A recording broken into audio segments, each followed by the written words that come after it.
All right, guys, welcome back to SDS. I'm Rhett, and today we're gonna tinker a little bit with the Corolla. Last time you guys saw this would have been at the track, but it's winter now, and I have not touched this thing in quite a little bit. So yeah, time to dive back into it, do a little bit of TLC, but what I wanna show you guys today, one of the things I've been battling with since I've had the car is honestly just trying to get more angle out of this thing. If you don't know the car, let's go over the car first. If you haven't seen the car, let me just quickly dive back into it. So this is my 1986 Toyota Corolla, Ae86 as everyone else calls it. It's basically, long story short, it's beams powered, it's got a little turbo on it, and I've been drifting it the past few years.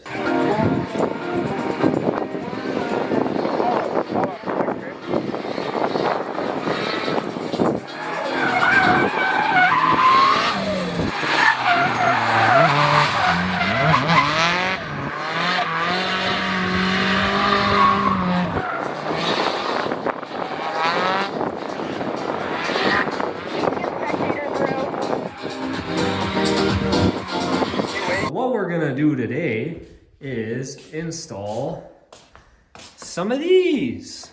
And yeah, you might be wondering, Rhett, doesn't your 86 already have a bunch of arms and whatnot, some T3 stuff? Yes, it does. This thing basically has the entire catalog of T3 parts, GTX2 lower control arms to their tension control rods. It has all the 4-links with the panhard rod. What else? Bunch of stuff from T3. But yeah, so basically what I'm trying to do today is get a little bit of more angle out of this thing. So that's what I'm rocking. This is one of the, I shouldn't say first T3 kits, but this is a typical GTX2 Ae86 Techno Toy Tuning kit. And all that I have changed with this bad boy is I have modified the ears, the mounting points here for the sway bar, just to get a little bit more angle out of it. So yeah, there's basically the angle you get out of a typical Corolla setup. And most people would say that's pretty damn good. So what I am gonna do is I'm gonna measure it out, honestly, just for myself, but for all you guys, just to see what it is. I think I measured it out quite a while ago, and I want to say it was like 55 degrees. Now, this isn't a perfect representation of the angle this car has because, as I'll show you, when it sits fully on the ground, it does hit inner wheel well. So, typical of Corollas, one of the biggest problems is they're actually, as you can tell, it's quite dirty under there, but thanks, Chris, for the paint job. They're actually, I guess, quite narrow, and the wheel well is quite small. So, one of the biggest limitations of these cars is you tend to hit here with when you put too much caster in the cars, or likewise, you start rubbing the rear.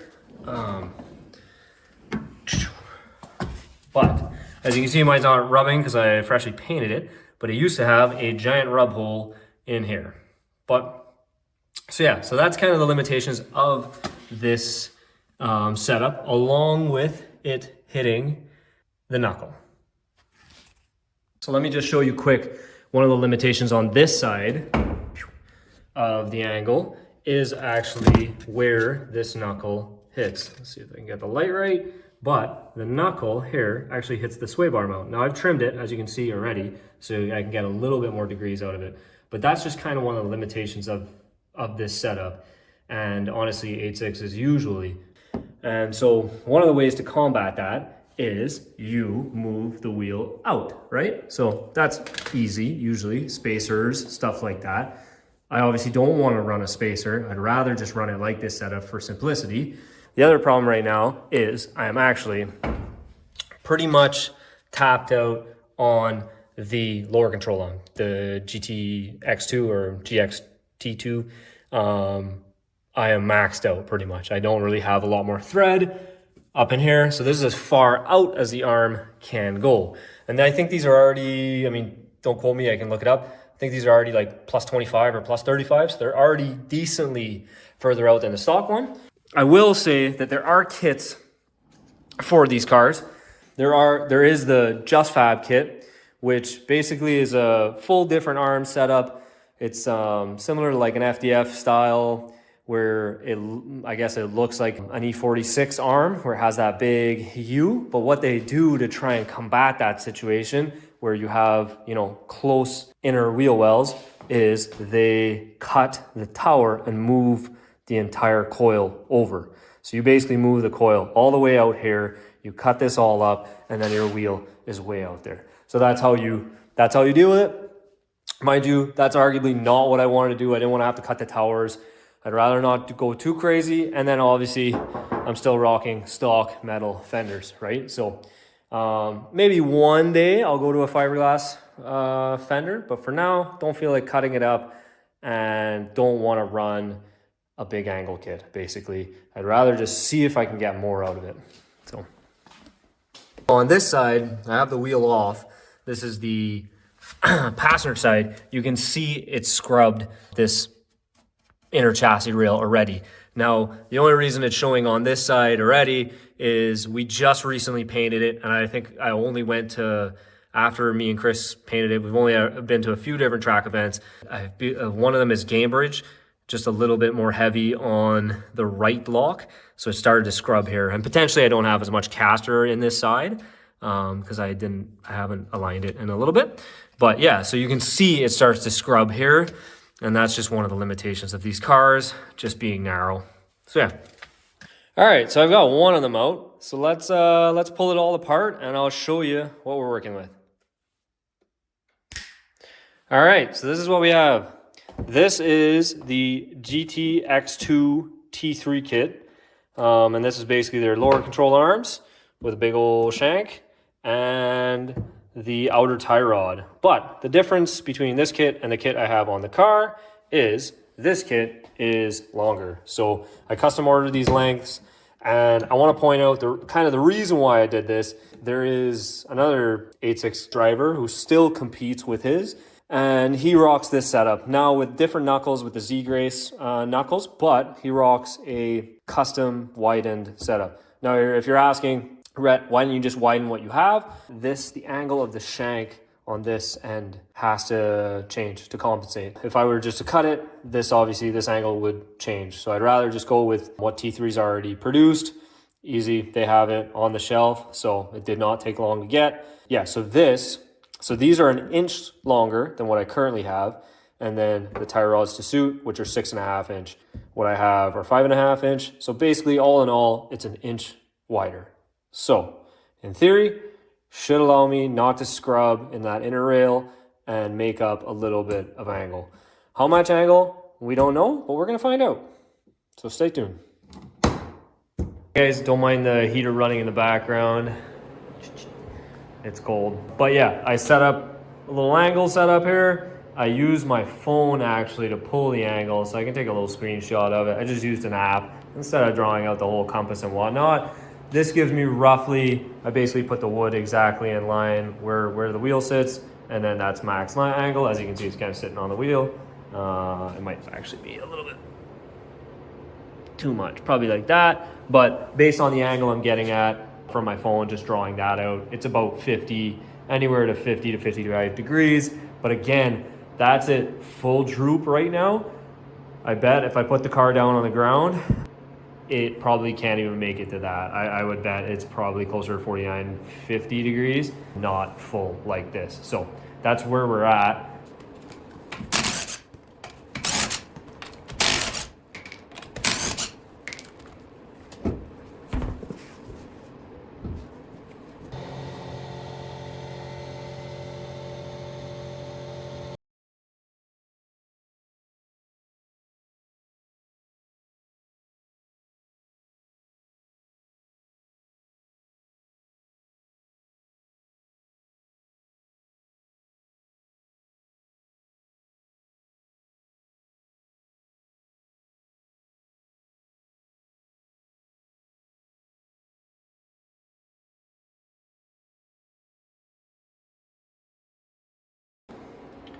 All right, guys, so I'll show you here.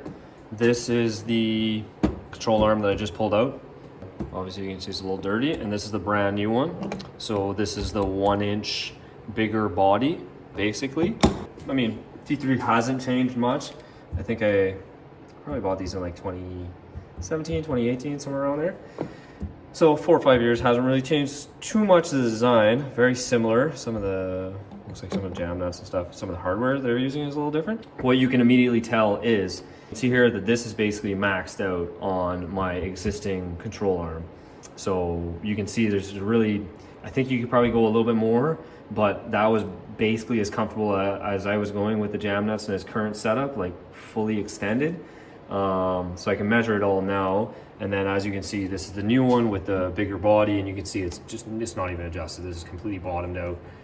So there's gonna be a lot more adjustment, and they're basically right now probably giving up a, I don't know, 1/4 of an inch, but very similar. And one of the big pros to this design I can see already is what I think me and Antonio talked about at T3. Basically they move the pickup point because of the different lengths. So as you can already tell, see I cut mine so that when the wheel comes, it doesn't contact it immediately, just giving me that much more angle. And then obviously you can look and see from this body that this distance is quite a lot more than that. So there is going to be a lot more space for that wheel to travel. I might still end up cutting some of the ears off it because I probably won't use all of it. Maybe put it back in that middle section for the sway bar, or you know, last one. But yeah, so the wheel's going to have a lot more space to travel. But again, it could create a natural bump stop for the knuckle. So let's see. I'm gonna adjust this out to this length basically, and then basically from there I can adjust further and further and further out. So, which is sweet. So I'm gonna add a little bit of length on this side, just with the jam nuts, just loosen them up, spin this guy, and match these lengths. Maybe I might as well just add a little bit to it, just for what it's worth. But yeah.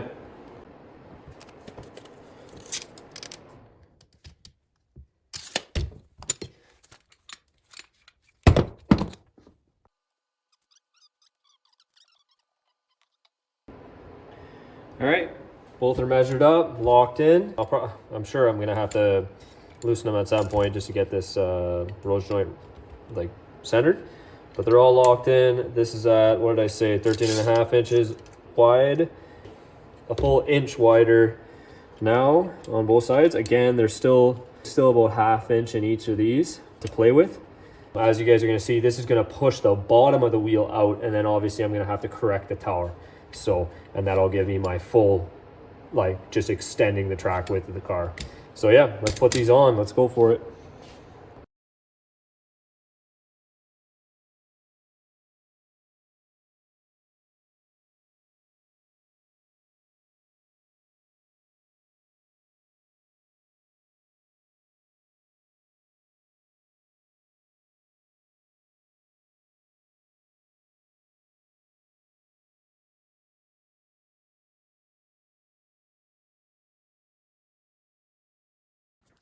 I'm just gonna show you guys here. So that's full lock left. You can see there's just a little bit of a stiff spot, and then the rack frees up. So it's just tight on full lock. Chime in what you guys think. I'm considering kind of going to a different knuckle, like a Zegrace style knuckle. But honestly, at this point, I don't think, looking at the info online, I don't think there's gonna be really much more in this current style unless you go to a full Just Fab kit. I don't really think there's gonna be a lot that's gonna help this out. It might help, the Zegrace style might help the angle, so it might help that bind, but I don't think you're getting much more angle than this. I think this is pretty much at its limit.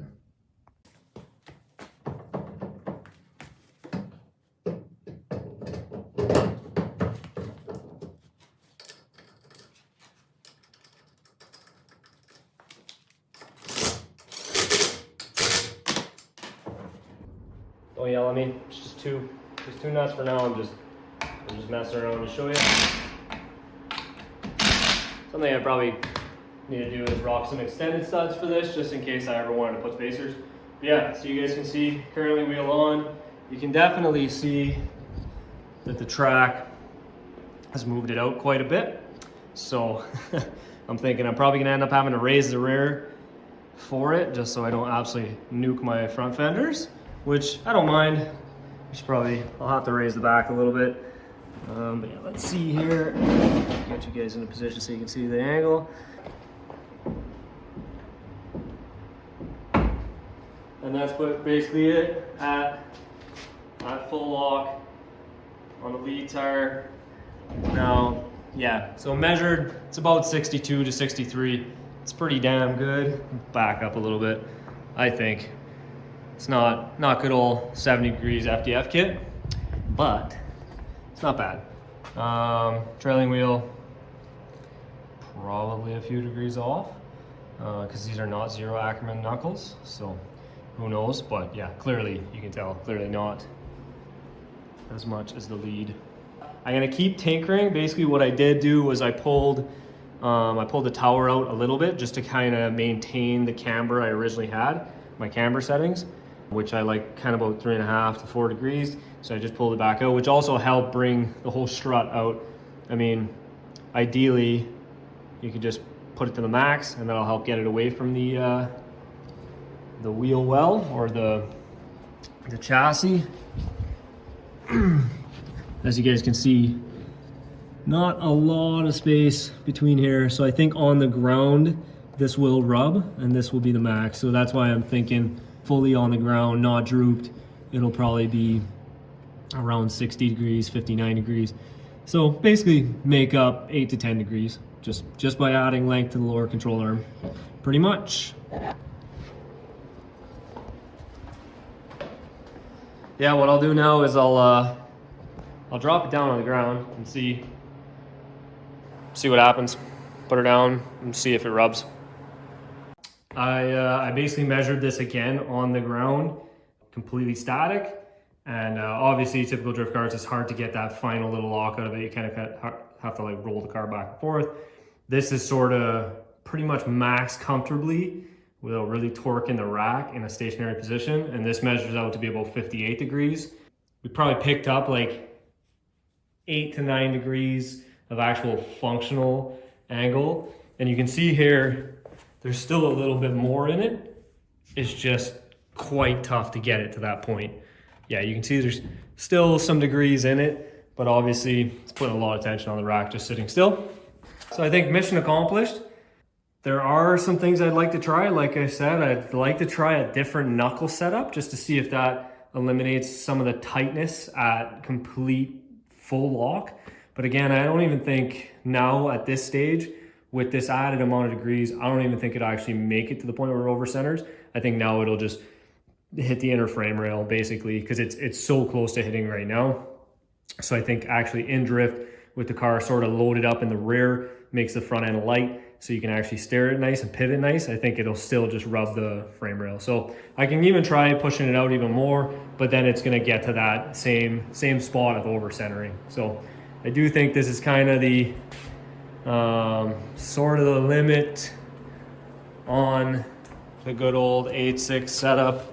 This like close to 60 degree range of actual usable angle. Once again, I guess the real difference would be moving the tower completely over. And that's what you see some of the like BRZ FRS guys do, or any chassis with small rails like this. I mean, an alternative solution would be going to a 14 too. 14-inch tire might just help just some of the angles in there and just some of the geometry, make it a little bit smaller of a setup so it doesn't hit the inner frame rail and whatnot. So I know some guys who try and do a max effort setup run a 14 up front, but I'm pretty happy with how it is right now. So yeah, that'll do it for today's video on the Ae86, guys. Thanks for sticking around. Basically, this was just like a little tinkering video. There'll be more to come on this as I kind of just dial in the setup more and more and more. That's all I'm really doing at this point. She's pretty at the completion stage. So it's just like little intricate details, just trying to get it right, just sort of to my liking, and just little stuff that I, say that I don't like. If there's anything you guys want to see or ask, just hit me up. Peace out.